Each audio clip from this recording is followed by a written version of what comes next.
Well, hello, everyone. Thank you so much for joining us this evening.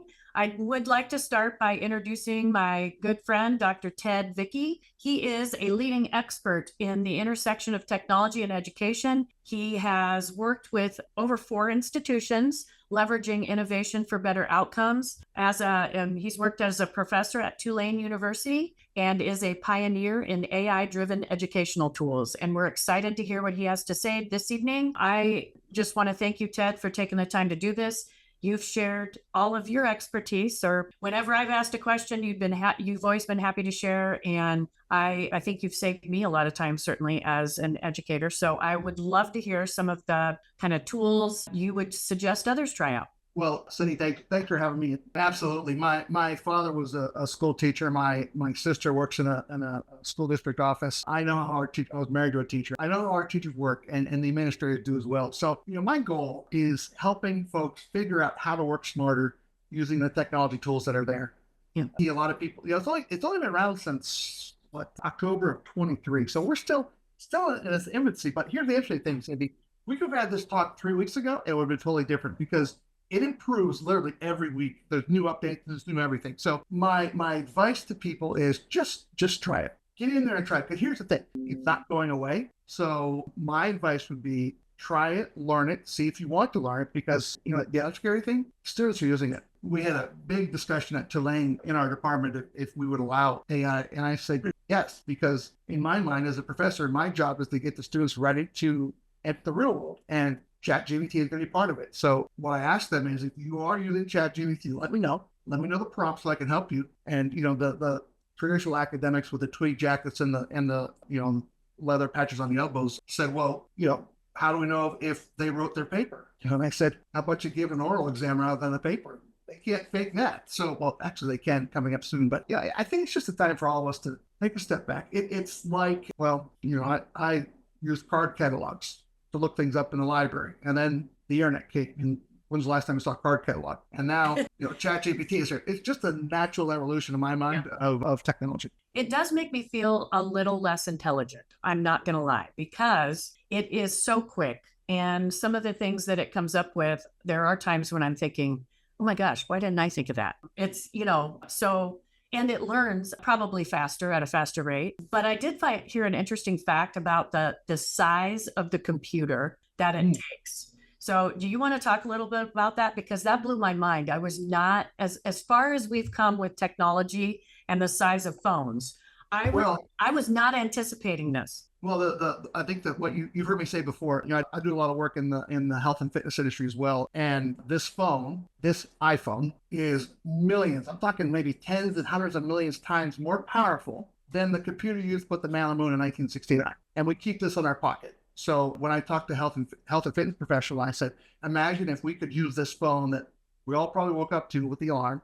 We probably checked our emails with it. We checked social media. We checked the baseball scores, and we keep it in our pocket. There was a stat on it. It said, we keep this phone 92% of the time, that phone is with arm's reach of wherever you are. So how can we get people to live healthier lives with something that they keep in their pocket? So I do a lot of work in that industry too. What I was talking about too is the large size of the space required to have AI. Yeah, this is running off your desktop computer, and it's probably not even the district computer for the school district is bigger than that. I didn't see like a city block size from what I heard. Block. I mean, imagine the electrical power needed, right? Yeah. You're going to also need air conditioning because these things have to be cooled off. So it's not, you're right, the size of it. And these aren't these little computers that we're using. I mean, these are mega computers. Correct. And that new chip that's coming out, I think it got released and they're using it in the Apple phone. And that's going to make it even faster. Wow.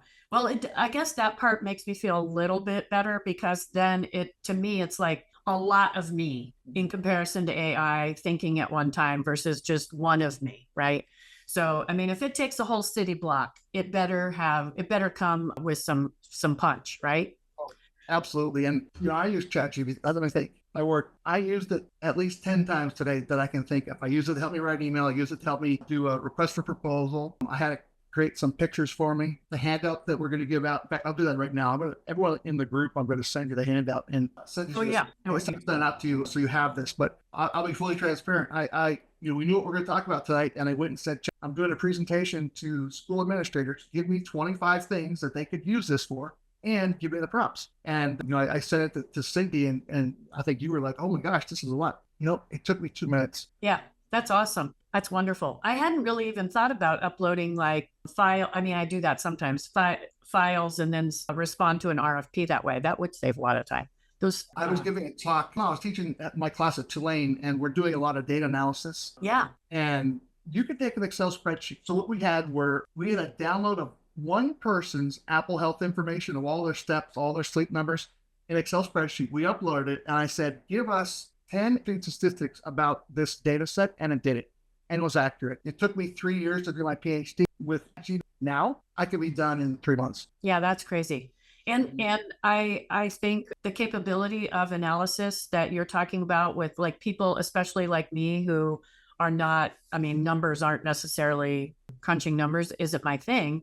So having an assistant would be beneficial, but it does make me wonder on the, I think it still requires checking the accuracy. Have you found errors? I know there's imagery errors. I see a lot of hands with no fingers. It's getting better though. It is. And the handout you provided, they have all of the fingers. And they have all the fingers. They have all the colors that are correct. But as you see, when you get the handout, it doesn't know how to spell. It doesn't know how to spell. Spelling and graphics, it doesn't know how to do that. So definitely. But, look at it this way. Any AI model has what I call hiccups. Okay. It will forget something. It will say something that doesn't look right. In fact, I asked it once, where did I get my PhD? It said Connecticut. I've never been to the state of Connecticut, but I think I did. And when it first came out, there were a lot of complaints about that. So what I do is when I write an academic article, I will ask for the citations. Yes. So it will then give me the citations. I go and I double check to make sure it's there. And I just wrote a book, The Fitness Professional Guide to ChatGPT. It was the 4th book I wrote. This one took me a weekend. It was 114 pages. And I actually have a little footer now. I put in all my things that like I use a computer and Word, I also now use AI to help me write and to get past brain farts. Yes, I agree. That's great. Nice tagline. Wasn't there some phrase that you used in your prompts that helped, that you basically prompted ChatGPT not to do something, like it was, what was that word? It was like, well, when you look at a reply from ChatGPT, let's say I want you to write an article about the importance of kids and getting 8 hours of sleep. 9 times out of 10, it's going to say, in conclusion, it sounds like it's coming from a computer. So what I have done is, well, you know what? Let's hop on and I'll show you real quick. I'm going to share my screen and I'm going to go to, which one do I want? Let's go. Don't want that one. Give me 1 second. That's okay. I have noticed that it has sort of like what I would call the middle school outline of a paper, where it does first we, then we, last, and in conclusion, all of the, very structured, rudimentary kind of writing that it does. And so you've come up with a way, I think, essentially telling it, don't do that. Ever. No. And what I have done, and what I've been showing once ChatGPT lets me in, is where's my login? Oh, that's why. Chat. And don't worry about it. We can edit this out. So there we go. Now we're in it. So this is what the ChatGPT screen looks like. So I'm going to assume that many of you. Are you sharing your screen? Oh, I should. Yeah. Are you not seeing it? No. Well, hang on, because I am. Sorry. It looks like my screen. Okay. So this is. I'm going to assume that people that are listening probably either have tried it or have not even looked at it yet, but this is what it looks like. This is the area in which you put whatever you want it to do. And then it'll even give you some things that you could. I've never done code, but apparently you can write a lot of computer programs with this code. But here's what I want to show you. On the left-hand side here, these are called GBTs. This is GBT. So I've actually gone and I've created GPT. So I have done this. So let's look at this. So this is a chat GBT that I created. Here's what I do. When my student submits a paper to me, I upload the paper and it grades the paper for me. So I will upload the paper. I'll give it the rubric. But what I also do is I say, how many sentences in this paper should have been referenced? How many sentences were not referenced? And I give it back to the students and I say, I will regrade your paper if you go through and you correct these things. And I know that you've been in education a long time. After the 5th or 6th time you're reading a paper, look, I'm human. I get tired and I'm not being consistent. What I like about the system, it's being absolutely consistent. Here's the rubric. Here's what I want, and I can say be be very hard on grading or make it very easy, and it'll do it, and it's done. Interesting. And the student, on the other hand, could also upload the rubric and say, write a paper using this rubric. Good. Yeah. And this is the paid version. I have the paid version, it's $20 a month. You can do a lot of these things for the free version. There's one thing here, this little paper clip. Yeah. This is how you attach a file. You need to have the paid version to do this. That's what I wonder.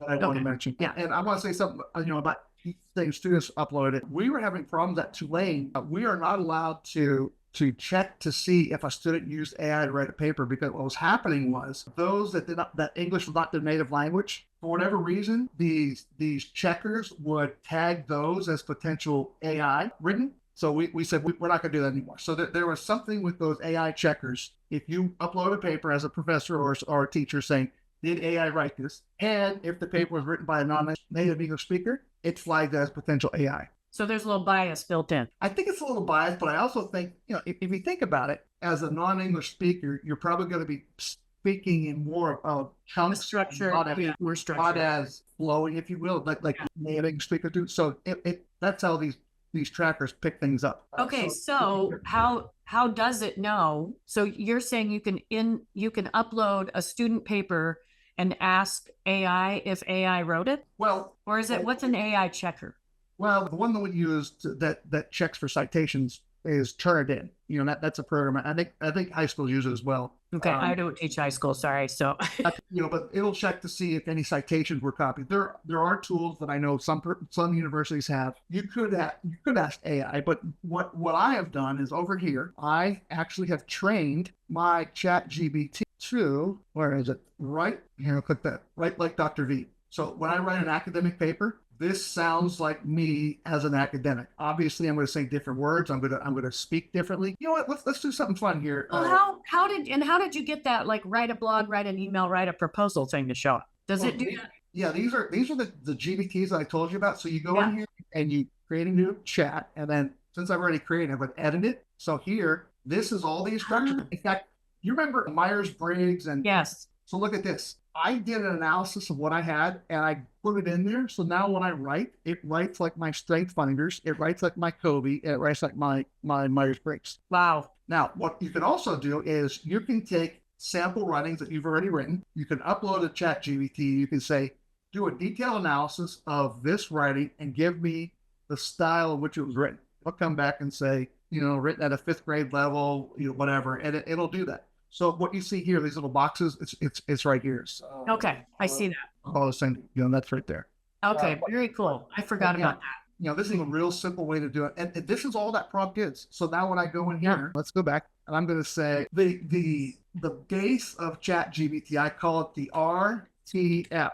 Okay, so R is the role. You are a Harvard trained teacher. The task: write a blog post about kids and slate and school. And the format is a blog post. I already said that, but that's the prompt. RTF, role format. I could say, let's format the puts and 5 bullet points. I hit enter. 1,000, 2, 3, 1,000. Here we go. Wow. Now remember, this is written in my voice based on my personality profiles. Okay. Now, see this? That's a dead giveaway in my mind. This was written by AI. On this GPT, I did not tell it not to use those words. I'll go back and change. But and you would never use final thoughts. No. Right. I like to say takeaways, but here's what you do. You just go here, Control C, I copy it, go into Word, Control V, I paste it, and I go through and I use Grammarly, or I will use a spell checker to go through and make sure everything's spelled right, because sometimes it does make mistakes. Yeah. And then what I'll do, actually, you know what? Let's do this. I'm going to copy all this, and I want to show you some things I'm going to do here. So I'm going to copy this. I have another one over here. It's called a character creator. And I'm going to say, create an image from this blog post. Is this in ChatGPT also? This is ChatGPT. This is the same blog post that I just did. Okay. Now I'm going to hit upload. I didn't know it could make characters. Yep, a friend of mine created this GPT, and you can tell it to, like with the cover of the handout I gave you. I said, yeah, look, there's an image. Interesting. I would use that image in any publication, and these are free to use. Yeah, you can customize it. Say now create same as a Pixar 3D style. So it's going back. It's rereading, and for some reason it's going to give us 2 responses, which is nice because we're going to have 2 vectors to choose from. And It's going through. It knows what AI, rather, it knows what Pixar is. And there we go. There you go. Cute. Yeah. Now, let's see here. Remember I said it's not very good when it comes to spelling. So, Yeah. Python, I don't know what that is. A heart. Looks like a piece of bread with a steaming piece of bread, but that's, Could be. But I think it's a heart, but it looks like a loaf of bread. there's an easy way to fix this. If you use a program like Canva, the very popular, Yeah. you go in there and you can actually pick those out and redo that. But I don't do that. But so if I had to pick one, I picked this one. Yeah. I did hear that you're not supposed to upload anything that contains like a copyright or trade. Why? Well, Will it use it? the laws of this country and other countries are far behind when it comes to AI. I mean, we're still using laws, written from the early 1900s. So there's some gray area there.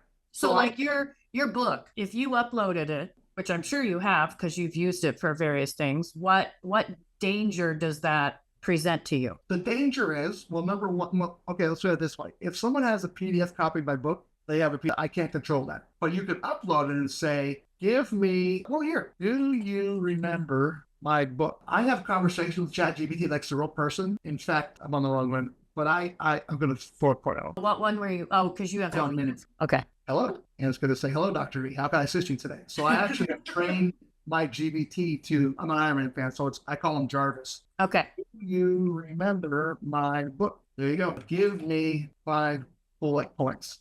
So here's a great way if you are teaching in a classroom or even as an administrator. This knows my book because it's in there and it has done this. Cindy, give me your favorite book. It could be. I read recently that Education by Tara Westover is one of my latest favorites. It might not be in there. Give me a more popular one. Oh, it's popular. Okay. Do you know the book Education? What's the rest of it? Tara Westover. What's the name of the book? Education what? It's just Education. Oh. Tara, Tara West over, just like it's spelled, or just like it sounds. Like that? Yep, that's it. Okay. There's a book report, the actual book. Remember, what were those things called when we were growing up in high school? Crib notes. Cliff's Notes or Crib Notes. Yeah. So, here you go. You can make your own Cliff Notes now. Yeah. So. Oh, interesting. Do you think we're going to get less intelligent? No. You know what's going to happen in my mind? We're going to go back to craving human interaction because, the commercials you see online, and I showed you an AI video I just created, you can't tell AI. So people are really, in my mind, going to be concerned that what they see is real. I thought. And they should be. Yeah, they should be. There was a image of Pope Francis wearing like a $10,000 winter coat that was floating around. I got an email from the Diocese of San Diego saying the Pope does not wear that. So if the Roman Catholic Church is responding to an image that's out there, it's pretty serious. So, I've heard there's some things that happen. So there's this group trying to get together with Adobe and some of the big picture makers where you would have a little image at the bottom, a verification image that this is a real image. I think that's a good idea. It's going to take a lot of money and not everyone's going to do it. But, Well, teachers worrying about students using ChatGPT. I mean, part of me wonders if we're just going to go back to paper pencil stuff. Yeah, you might. But, that goes back to the reason why I said if you're not, AI is not going anywhere. If I were a teacher, I would want to know how to use it because I want to know and there are giveaways, like this is a giveaway to me that this was ChatGPT. So if you are creating a paper and you see this, you're like, you know what, that sounds like ChatGPT. If you don't get in here and play around with it, you're not going to know. So here we can go, now give me 5 bullet points. And by the way, if you haven't read that book, it is an excellent book. I thought it was like a nonfiction, boring book about education, but it's actually a memoir. And I normally do not read them. And I could not put it down. So, and by the way, we did not talk about this. This is purely, I want to see what's going to happen. I wanted to give me 5 counter arguments for what was written. Let's see what it does. There you go. So, if you are having your students compare to track different information. Yep. So yeah, it's going to change education the way we know it. Yeah. How would you recommend people stay kind of on top of, not just beyond using it, I mean, for their own purpose and kind of even in the classroom, but how do you stay on top of this? And learn. There are a few from an academic perspective at the university level. There are some very good folks that are talking about AI and ChatGPT. There's one professor from Johns Hopkins University, Doan is his first name and last one. I'll send it to you later. But I learn a lot of stuff on LinkedIn. I follow a lot of people. If you go to conferences for continuing education, I would sign up for the ones that are AI because you can learn things about this. But it's going to be tough. But again, this is in my mind just a natural progression of where technology is. But I want to go back to something. Let's say you're a school administrator and you just got give me an example, Cindy. They got a letter. I don't want to reply to a letter. So maybe you got a really nasty email from a parent about this. Do you want to do that? Yeah. About a disciplinary issue. And well-trained copywriter. And you are, because this is a student that was suspended for some sort of, I don't know, school policy violation. Maybe they brought something that they weren't supposed to bring to school. Now, to me, this is a wonderful use of ChatGPT because I don't know about you, but there are times that if I were left to my own devices and writing a professional email, it would contain a little snark. Well, I'm the same way. So I will write my email and I will go in ChatGPT and say, make this a little more stronger or make it less abrasive. Now here's something funny you could do, Cindy. If you knew what the school policy was, you uploaded it and you saved it, it would know. You could say, or copy and paste it. Say, this is the policy, write a response. Yeah.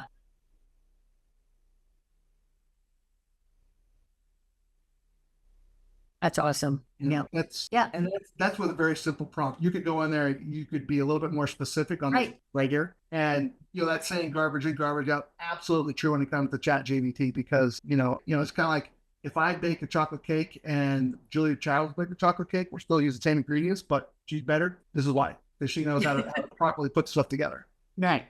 Very good. Okay. You put together a really cool list of 25. We were going to do 5 ways and you blew that out of the water and came up with 25 ways. So what do you want to show that document? Because it might be coming out the email if people are interested and those in the chat received it. You want to pull it up there on your tab? I think it's one of your tabs. Yeah, can you see that? No. Okay. No, I'm not gonna be able to pull it up because I'm sharing the chat G. I don't want to lose that. Okay. But we'll send it out. We'll send it out. Okay. Let me pull it up so I can look at what one we talked about, and we had some people respond to what ones they wanted to share. So I did number 5 already. They did 5. And 5 was handling parent inquiries. Oh. So here's one. I'm going to copy and paste and I'm going to put into ChatGPT. So that's one. And it was budgets. So yes. Here's to generate a concise budget report for stakeholders, create a budget summary for the current academic year, focusing on expansion for technology staff and school events. Now you have to upload something. Yeah, you got to put some output. Let's do this. Help me create. There you go. Budget summary. And I'm going to say, what do I need to collect for such a report? Perfect. Wow. Is that it? There's got to be more. Oh, yeah, there's a little bit more. But yeah, but here's the beauty of this. So you go through and it says 3 things. I'm like, you know what? I want more. Make list contain 4 more. You forgot food service, which was probably one of the biggest expenses that schools would have, besides staff, obviously. And this is why I don't think ChatGPT is going to replace a person because you knew that right away. It did not include food services. So you could go back here and you could say, yeah, this is pretty good, but here's food service. There you go. Yeah. Yep. It did it. Good. Transportation. Yep. That's a huge expense. School supplies. Good. The one I thought of this slide here is air conditioning, heating for the school. You're right. Yep. So you could say add to number 5 because we know that 5 was facility maintenance. Facilities maintenance. Yeah. The cost for HC and or heating. There you go. There you go. Okay, cool. Yeah. Now you can say, give me, this is cool. Let me see how I do this. Give me the full list in a table format. I've tried this and I didn't have luck with a table. Sometimes it works, sometimes it doesn't. My fingers are crossed. It's analyzing. It's thinking really hard about it. Yeah, I think it's going to work, but there you go. Oh, not bad. Okay. And here's what I like about it. So you can go here, you can download it. Okay. And it saves it as a... Oh my gosh. Oh, yeah. So I would just... up and let's see if I want to see what it actually... Click on that PDF or the Excel sheet. I want to see what that... Well, you probably can't see my screen. Oh, yeah. Okay. I didn't know you could do that. That's really cool. Yeah, I'll tell you what it is. It looks just like this. It looks exactly like this. Wow. Right. So here's what I do. If I were a school administrator, I'd go in here. I'd say this is an Excel file because it's a CSV file, but I could put another column up here. Right. Monthly cost, annual cost, appreciation, whatever you want. Yeah. That's think about it. If even as a checklist, all the things that I That's have what I was to do. thinking. Yeah. It would give you at least maybe some ideas on things you hadn't thought of or categories you hadn't been thinking about. Can you ask it practical questions? Just like, I don't know, I was thinking about like people that are buying a house for the first time. I don't know. What things would they need to know, or how would they need to budget, or how would they know what they could afford? Because I'm going to tell you, I remember when we first bought our house, the bank gave us a loan for a lot more than we knew we could afford. And I think a lot of people trust the bank to tell them what they should spend, and not realizing the bank profits off you actually not being able to pay your mortgage. So income ratio, down payment. Now let's do this. Give me the expectations for this information. Because like you said, if this is pulling it from a bank, I don't want that. Okay, Investopedia. Okay, bank rate. That's okay. NerdWallet, Zillow. Okay, that's not bad. And you can click this and it'll take you to the website. So yeah. And then you could even say my income is 150,000. Well, let's see. My income is not 50,000. Oops, much. And 4. There it goes. Yeah. Monthly income. Okay. Using the 28% rule. Nice. Okay. Interest rate is Cindy, I used this last weekend. I went through my refrigerator, my pantry, my freezer. I put everything I had at home and food. And I said, give me recipes based on the ingredients here. Oh my gosh. I hadn't even thought of that. It did. Did you make any of them? Not yet. Okay. I would like to know if they're Julia Child's level or. But it'll give you the recipe, but it'll give you what you can make, but also give you the recipe. Yeah, that's pretty handy. Very useful. Okay, that wasn't. Sorry, I got sidetracked. That wasn't on the sheet. But I think it's really interesting to point out, like, there are things that you can use this for that are just basic, everyday, helpful tools. And yes, you can use whenever you use the internet. You don't exactly get a response like this. No. Yeah. It might lead you to a website, but you try. I'm just creating this. Okay. Create an evaluation for a staff person. Give me 5 different ways to suggest the teacher needs additional training. I don't know what else to write, but here you go. Okay. Yes, because administrators usually have to write a little bit in response to the evaluation. And I think sometimes they use the same response every year.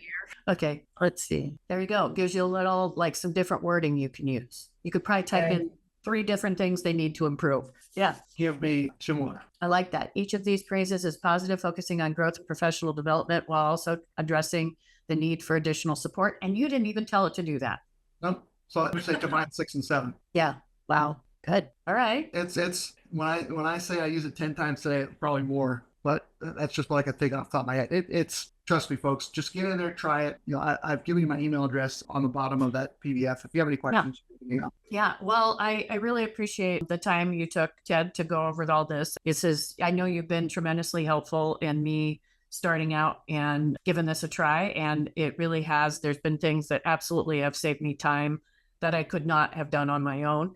So as a small business owner, it's very beneficial. But I think as administrators, teachers, they're going to need to figure out ways that they can kind of work within this capability in their classroom. And I did attend a national conference last week, a national education conference, and there was a keynote on the using AI within school districts. And there's even an AI that's about HR. It's like HR something. Can't remember the name. And I was like, oh my gosh, this is crazy. So there's all types of different AI tools that I wasn't even aware of. Yeah. It's like I said, it's not going anywhere. It's here to stay. Yep. So just get in, try it, and have fun. Because look, you and I are of the generation of card catalogs, that are in elementary school now. They're gonna eat us up for lunch. That's right. We gotta figure this out. Well, thank you so much. I really appreciate your time. And if you have questions for Dr. Ted Vickey, you can reach out via the email address that's in the PDF, or you can reach out to me and I will help you get in touch with him as well. Thanks so much, Ted, and we'll talk to you soon. Thanks, Cindy.